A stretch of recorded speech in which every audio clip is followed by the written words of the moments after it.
Hi, my name is Cory Dunnick, and I am the director of the patch test clinics at the University of Colorado, Denver. And I have the pleasure today of talking with Katherine Heim.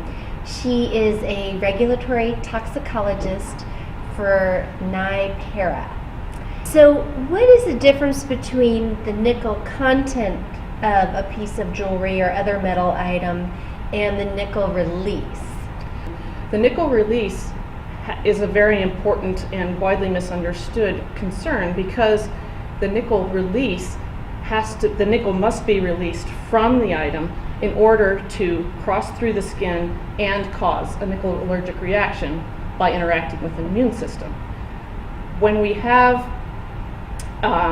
nickel containing items, one would think that the nickel amount and the nickel content would be correlated, but that's not true.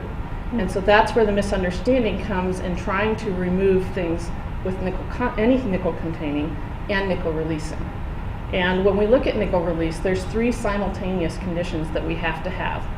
One is prolonged contact. So you have to have it on the skin for a prolonged amount of time or a long amount of time, enough that you have corrosion of the nickel from the material, that corrosion product is then dissolved into a form that can be absorbed by the skin, and then absorption through the skin to interact with the immune system in order to have a nickel allergic reaction.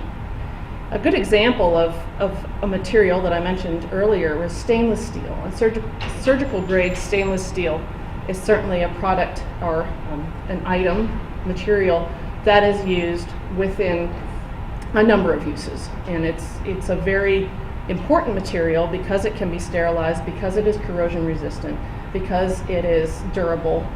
And that material is recommended by many dermatologists, or a lot of dermatologists, as a safe material for nickel allergic individuals. But yet this material has a content of 9 to 14% nickel.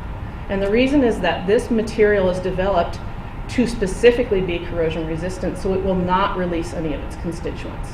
And so you have a material that has nickel, so it has nickel content, and not an insignificant amount at 9 to 14%, but it's not releasing a significant amount of nickel, and certainly not above the threshold that you would need for a reaction.